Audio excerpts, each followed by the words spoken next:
Hello student, ক্ষেত্রফল নির্দিষ্ট সমাকল সবদিকে একটু আটকা আটকা অঙ্কগুলা সেমিস্টার 4 5 নম্বরে পড়বে। তাছাড়া যেই বা যেই মেন্স এগুলো তো খুব ইম্পর্টেন্ট। পুরো শর্টকাট অঙ্ক আমি দিব, পুরো সিরিজ যারা যেই দিব তারাও কিন্তু চ্যানেল দেখতে পারো, অনেক উপকার আসবে।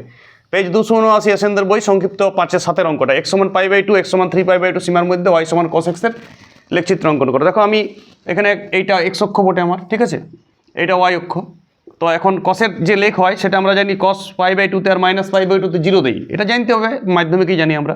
তো এখানে আমি এইটাকে 1 ধরছি এখন, তাহলে এই পর্যন্ত 1 উঠে গিয়েছে, তারপর π/2 তে আবার নামিয়ে যাবে 0, আবার 3 পায়ে -1 মান হয়, তাহলে +1 যত দূর -1 এখানে প্রায় তত দূর মোটামুটি একটা কার্ভ করবে।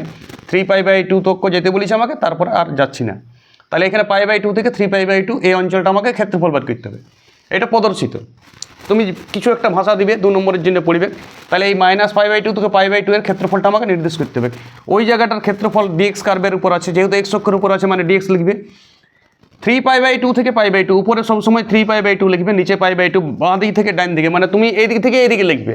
আমি এমনি বলছি দাঁড়াইলে বাঁ দিক থেকে ডান দিকে, মানে আমি বোর্ডের দিকে মুখ করলে সবাই আরও এটাও বাঁ হবে, লেখার সময় এইটা বাঁ হয়ে যায়, উল্টা হয়ে যায়, মানে তুমি সামনের দিক থেকে পেছনের দিকে আসবে। আপার লিমিট লোয়ার লিমিটটা খুব ইম্পর্টেন্ট এখানে।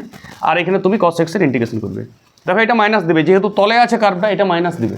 শোনো, কসের ইন্টিগ্রেশন তো মাইনাস হয়, তাহলে -sin x। আর এইখানে তুমি এইটা, এই যে মাইনাসটার জন্য তুমি লিমিটটাকে চেঞ্জ করতে পারো, এই মাইনাসটার জন্য এই লিমিটটা চেঞ্জ হয়ে যাবে, তাহলে উপরে চলে যাবে π/2 sin x বোঝার পর, আর নিচে 3π/2।